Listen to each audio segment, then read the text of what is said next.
Hi friends, అంతా ఎలా ఉన్నారు? బాగున్నారు అనుకుంటున్నాను. మీ అందరికీ నచ్చేటటువంటి హర్రర్ ఎలిమెంట్తో హర్రర్ అండ్ మిస్టరీ కలిపి బాగా దట్టించి రాసినటువంటి మిస్టరీ నవల, అట్లాగే హర్రర్ నవలగా కూడా చెప్పుకోవచ్చండి, మన జయంత సేన. ఈ మిస్టరీ హర్రర్ నవలకి మీ అందరికీ స్వాగతం. ఇంకా మన ఛానల్ని, ఆడియో ఫేస్ ఛానల్ని సబ్స్క్రైబ్ చేసుకోండి, లైక్ చేయండి, షేర్ చేయండి. అట్లాగే కామెంట్స్ రూపంలో మీరేమనుకుంటున్నారో తెలియచేయండి. ఇక ఆలస్యం చేయకుండా మనం మెయిన్ స్టోరీలోకి అయితే వెళ్ళిపోదామండి. రండి, ఆస్వాదించండి, ఆనందించండి, ఎంజాయ్ చేయండి, ఎంకరేజ్ చేయండి మన జయంత సేన. ఇక కథలోకి అయితే వెళ్ళిపోదాం పదండి. గెస్ట్ హౌస్ కిటికీల్లోంచి రివ్వున గాలి కొడుతోంది. ఆ విశాలమైన గదిలో జయరాజ్ ఒక మంచం వేయించాడు, జయంతతో పాటు విద్య కోసం. మధు ఆచూకీ తేలే వరకు తాను తిరిగి వెళ్ళనని చెప్పడంతో విద్య కోసం, మౌనిక కోసం, శ్రీధర్ అనే మరో అబ్బాయి కోసం వేరే ఏర్పాట్లు చేయించాడు. డాక్టర్ మిథున్ శ్రీధర్ ఓ రూమ్లో, విద్య, జయంత, మౌనిక ఓ రూమ్లో, తన కోసం వేరేగా ఓ రూమ్ని ఏర్పాటు చేయించుకున్నాడు జయరాజ్. బెడ్ అంచు మీద దిగాలుగా కూర్చుంది విద్యాధరి. రాత్రి 10 గంటలు అవుతుంది. విద్యాధరికి మనసంతా అల్లకల్లోలంగా ఉంది. ఏమనుకుని వచ్చారు, ఏం జరుగుతోంది? 2 నెలలుగా ఒకే కళ రిపీటెడ్గా వస్తోందని జయంతసేన చెప్తే అదో రకం మానసిక సమస్యగా భావించింది తాను. డాక్టర్ మునిరాజును కలిసి చెప్తే సొల్యూషన్ దొరుకుతుందని ఆశపడింది. ఆ రోజు నుంచి ఈ రోజు వరకు అన్నీ వింత సంఘటనలే. ఇదిగో కర్ణాటక బయలుదేరిన క్షణం నుంచి ఈ క్షణం వరకు జరిగిన సంఘటనలన్నీ కళ్ళ ముందు సినిమా రీల్లా తిరుగుతున్నాయి. అసలు ఇందులో తన పాత్ర ఎంతవరకు? జయంతకి పూర్వజన్మ జ్ఞాపకాలు రావడం నిజమో సినిమానో అనుకునేలాంటి సంఘటనలు. విద్య చేతుల్లో సెల్ ఫోన్ గిరగిరా తిరుగుతుంది. జయంతే ఒక వింత అనుకుంటుంటే అంతు దరిలేని సమస్యల్లోకి వెళ్ళిపోతూ ఉంటే మధుకర్ అదృశ్యం గోరు చుట్టు మీద రోకటి పోటులాగా మనస్సుని బాధగా మెలిపెడుతోంది. ఏమయ్యావు మధు? ఆమె మనస్సు ఆక్రోశిస్తూ ఉంది. మధు చాలా జోబియల్గా ఉండే స్టూడెంట్, మంచివాడు. తల్లిదండ్రులకి ఒకడే కొడుకు. పాప ఏమైపోయాడు? తిరిగి వాళ్ళ ఫ్యామిలీకి ఎవరు సమాధానం చెబుతారు? తమ జీవితాలతో ఆడుకుంటున్నది అసలు ఎవరు? తమ బంగారు భవిష్యత్తును అల్లకల్లోలం చేస్తున్న శక్తి ఏమిటి? అసలు ఈ తుది మొదలు లేని ఆటేమిటి? అది కూడా జీవితాలతో ఆటేమిటి? ఇది ఎక్కడ ముగుస్తుంది? ఎవరు చెబుతారు ఈ ప్రశ్నలకు సమాధానం? ఎవరు దీనికి కారణం? బ్రిలియంట్ స్టూడెంట్ జయంత ఎందుకు ఇలా పిచ్చిదైపోతాను? ఈ ఊరికి రాగానే ఆమెలో వస్తున్న ఆ వైల్డ్ రియాక్షన్కి గల కారణం ఏమిటి? ఆ రాజహంసలా ప్రత్యేకంగా అందంగా కనిపించే తమ క్లాస్మేట్ ఓ కోటీశ్వరుడి కూతురు జయంతసేన ఇలా పేషెంట్లా ఎందుకైంది? హాయిగా యూనివర్సిటీలో చదువుకుంటూ విలాసంగా సరదాగా సాగిపోతున్న తమ జీవితాల్లో ఎందుకింత విచిత్రమైన మలుపులు? ఈ మలుపుల్ని తిప్పిందెవరు? ఈ కుదుపుకి కారణం ఎవరు? విద్యకి సడన్గా తలపోటు అనిపించింది. 2 చేతులతో కణతలు నొక్కుంటూ తల బలంగా విదిలించింది. ఆమె దృష్టి జయ మీద పడింది. ఎప్పుడూ సరదాగా నవ్వుతూ ఉండే జయస్థానంలో కళ్ళు పీక్కుపోయి గుంటలు పడ్డ మొహంతో లేత నలుపు చారికలు కాంతిహీనమైన జయంతను చూస్తే జాలి ముంచుకొచ్చింది. ఆ జయంత ఈ జయంత ఒకరే అంటే నమ్మడం కష్టం. అసలేమిటి న్యూసెన్స్? ఇందరి జీవితాలతో ఆడుకుంటున్న ఈ జన్మల పడవేంటి మధ్యలో? ఒకవేళ అయితే అయ్యుండొచ్చు కదా, అలాగని ఈ జన్మ నాశనం అయిపోవాలా? డామిట్, తనేమీ చేయలేదా? ఆమె బ్రెయిన్ షార్ప్గా ఆలోచిస్తోంది. ఆమె చేతిలోని సెల్లో నెట్ కనెక్షన్ కోసం వెతుకుతోంది. దీన్ని ఇలాగే వదిలేయాలా? తాము చదువుకున్నదంతా వృధానా?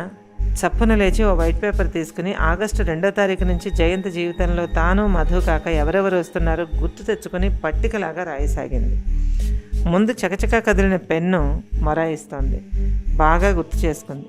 మునిరాజ్, 2 మిథున్, 3 సుధామ, 4 ఆనందరామ్. ఇలా అందరి పేర్లు రాస్తూ పోయింది. చిట్ట చివరికి తన పేరు రాసుకుంది. క్యాంపులో కలిసిన వాళ్ళ పేర్లు వేరేగా నోట్ చేయసాగింది. సాధువు. చటుక్కున పెన్నాగింది.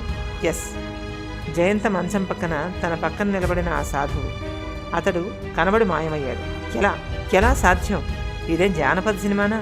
మనిషంత మనిషి మాయమైపోవడం ఎలా జరుగుతుంది? గజిబిజిగా అయిపోయిన బ్రెయిన్ని స్వాధీనంలోకి తెచ్చుకుంది. మళ్ళీ చెట్లలో అపరిచిత వ్యక్తి. అక్కడ ఆగిపోయింది పెన్ను. ఈ అడవి, ఈ పాతకోట, ఈ గెస్ట్ హౌస్, ఈ సాధువు, లాస్ట్కి పాము. ఈ మెలికేది అర్థం కావడం లేదు. ఆ సాధువు ఎవరు? తనకెందుకు కనిపించాడు? ఒక్క తనకే ఎందుకు కనిపించాడు? అసలు అతను ఎవరు? తనకు కనిపించడంలో అతని ఉద్దేశం ఏమిటి? ఇలా మనుషులకి కనిపించి మాయమైపోగల శక్తి అతనికి ఉందా? అసలు ఈ శక్తులు ఈ రోజుల్లో నిజమేనా? తనకి ఈ గందరగోళానికి ఉన్న లింక్ ఏంటి? అసలు ఈ లింకులో తన ఎన్నవ పూస? ఆ సాధువే మధుని కూడా ఎత్తుకుపోయాడా? ఏం సంబంధం ఉందని? అలాగైతే ఇక తనని ఎత్తుకుపోతారా? ఆ సాధువునే తలుచుకుంటూ ఆమె తీవ్రంగా ఆలోచిస్తోంది. ఆమె చెయ్యి అనుకోకుండా అస్సలు అనుకోకుండా ఆ సాధువు రూపాన్ని స్కెచ్ చేయడం ఆరంభించింది. వండర్, విద్యకే అర్థం కాని వండర్, ఎవరికీ తెలియని సూపర్ పవర్. తన పుస్తకంలో మార్జిన్ కూడా స్కేలు లేకుండా గీయలేని విద్యాధరి వారం రోజుల కిందట చూసిన ఓ అపరిచితుడి రూపాన్ని గుర్తుకు తెచ్చుకొని స్కెచ్ పోర్ట్రైట్ వేసేస్తోంది. ఇదెలా సాధ్యం? పోర్ట్రైట్ వేయడం అంటే మాటలా? ఇదెలా సాధ్యం? ఆమె మనోఫలకం మీద చిరునవ్వులు చిందిస్తున్న ఆ జడధారి రూపం ఆమె చేతిలోని పేపర్ మీద చకచకా రూపం ధరించడం మొదలుపెట్టింది. మనస్తత్వ శాస్త్రాన్ని క్షుణ్ణంగా అధ్యయనం చేస్తున్న ఆ విద్యాధరి మనస్సు వర్తమానానికి అతీతంగా వెనక్కి రోజులుగా మారి ప్రయాణించడం మొదలుపెట్టింది. అలా వెనక్కి వెళుతూనే ఉంది. టైం గడుస్తోంది. విద్యాధరి గీస్తున్న చిత్రంలో చేతులు రూపుదిద్దుకుంటున్నాయి. ఆ చేతులకున్న రుద్రాక్షమాల గీస్తోంది. చకచకా గీస్తున్న విద్యకి ఆ రుద్రాక్షల సంఖ్య 9 కదా. మనసు మందలించింది. 8 రుద్రాక్షలు పెద్దవి, ఒకటి చిన్నది ఉంటుంది కదా. కొత్తగా స్ఫురించింది. మళ్ళీ సరిచేసుకుంటూ గీసింది. ఆ సాధువు రూపం సరే, చేతికున్న రుద్రాక్షల సంఖ్య ఇది అని ఎలా తెలుసు తనకి? ఆమె గీసేస్తోంది. మళ్ళీ మొదలైన వానజల్లు కిటికీలోంచి సన్నటి తుప్పర గదిలోకి కొడుతోంది. పేపర్ మీద కొద్దిగా చినుకులు పడ్డాయి. విద్య గీస్తున్న బొమ్మ దాదాపుగా అయిపోయింది. పాదాలు, పావుకోళ్ళు గీసేసింది. ఒక్కసారిగా ఆ బొమ్మని చూసింది. అంతే. ఆ కళ్ళు, ఆ నవ్వు, ఆ శాంత స్వరూపం ఎవరో గుర్తుకొస్తున్నారు. ఎవరది? ఎంత ఆలోచించినా తట్టడం లేదు. ఆయన తెలియకపోవడం ఏమిటి? విద్య మనస్సు గతానికి వర్తమానానికి మధ్య ఊగిసలాడుతోంది. ఆ తోట, ఆ చెట్లు, ఆ పర్ణశాల, ఆ జలపాతం, ఆ ఊయల, అదిగో ఊయల మీద ఎవరో ఊగుతున్నారు. ఎవరో ఏమిటి? తమ రాజకుమారి. నిజం, తమ రాజకుమారి మంజురేఖ. అవును, తన ప్రియతమ నెచ్చెలి మంజు. అదిగో ఆ కుటీరం ముందు వనమూలికలు ఏరుతూ తానెవరు? మరుద్వతి. ఎస్, తానే మరుద్వతి. ఆ సాధువేమిటి? తన తండ్రి. అవును, కర్ణాటక రాజవంశ గురువు గురురాజప్ప. గొప్ప మంత్రతంత్ర శాస్త్ర కోవిదుడు. అపూర్వ గంధర్వ విద్యల్ని, అష్టసిద్ధుల్ని కరతలామలకం చేసుకున్న అసామాన్యమైన సిద్ధయోగి గురురాజప్ప. ఆకాశగమనము, అదృశ్యగమనము కూడా వంట పట్టించుకుంటున్న ఆ సిద్ధసాధకుడి ఏకైక కుమార్తె మరుద్వతి. సర్వశాస్త్ర కోవిదుడు గురురాజప్ప, కర్ణాటక రాజవంశ గురువు గురురాజప్ప ఏకైక కుమార్తె మరుద్వతి తానే. అదిగో ఆ రాజవిద్యల్ని నేర్చుకుంటున్న ఆ నవ యవ్వనుడు కాత్యాయనుడు, తన అన్న. అవును కదూ, ఇంకేముంది? చిత్రలేఖనము, సమస్త శాస్త్రములు, సంగీతము, నాట్యము, లలిత కళల ఔపోసన పూర్తి అయి ఇక యుద్ధ విద్యలు నేర్చుతున్నది మంజురేఖ. ఈ కులగురువైన గురురాజప్పే అందరికీ గురువై యువరానికి యుద్ధ విద్యలు, రాజతంత్రము కూడా నేర్పిస్తున్నాడు. ఆమెతో పాటు తనకు కూడా. విద్య మనస్సు దశాబ్దాల వెనక్కి పోయి శతాబ్దాల వెనక్కి వెళ్లబోతోంది. మనోఫలకం మీద దుమ్ము శుభ్రంగా తుడిచినట్టుగా గతకాలపు కథ సినిమాలా కనిపిస్తూ ఉంది. ఆమె మరుద్వతిగా జీవించిన ఆ గురురాజప్ప కూతురు. అవును, ఆమె విద్యాధరి. ఇప్పుడు విద్యాధరి, అప్పుడు మరుద్వతి. ఆయన యోగ విద్యల్ని పూర్తిగా నేర్చుకున్న ప్రథమ శిష్యురాలు అదే జయంతసేన. అప్పుడు మంజురేఖ, ఇప్పుడు జయంతసేన. తాను అప్పుడు మరుద్వతి, ఇప్పుడు విద్యాధరి. గురురాజప్ప దగ్గర సమస్త విద్యల్ని నేర్చుకుంటూ ఆయన కూతురు మరుద్వతితో ప్రాణస్నేహం కలుపుకున్న రాజకుమారి మంజురేఖ. అదిగో విద్యాధరి అంటే ఎవరు? మరుద్వతి. మంజురేఖ అంటే జయంతసేన. విద్యాధరి మనస్సు అభ్యసించిన యోగ విద్యల ఫలితంగా బ్యాలెన్స్ కోల్పోవడం లేదు, నిలకడగానే ఉంది. కానీ బలమైన తుఫాను గాలిలో చిక్కున్న మల్లె మొక్కల కుదుళ్ల నుంచి కదులుతూ ఉంది మనస్సు. ఆమె కళ్ళు ధారలుగా వర్షిస్తున్నాయి.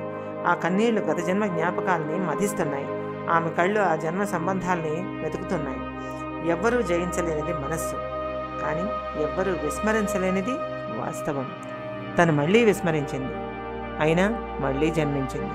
తన ఆత్మ తను అనుకున్న విధంగానే మళ్ళీ మంజురేఖను కలిసింది. తాను ఆ జన్మ విశేషాలని ఈ జన్మకి మోస్తున్న బాటసారి. తండ్రి ఆదేశించినట్టుగానే జరగబోతోందా? ఆనాడు ఆయన ఆదేశించిందే జరగబోతోందా? నిజమా? అది సాధ్యమైందా? ఇప్పుడు ఇందరి జీవితాలతో చెలగాటమాడుతున్న ఈ పూర్వజన్మల జ్ఞాపకాలు తన తండ్రి పుణ్యమా? నిజంగా కర్ణాటక రాజవంశ గురువు గురురాజప్ప పుణ్యమా?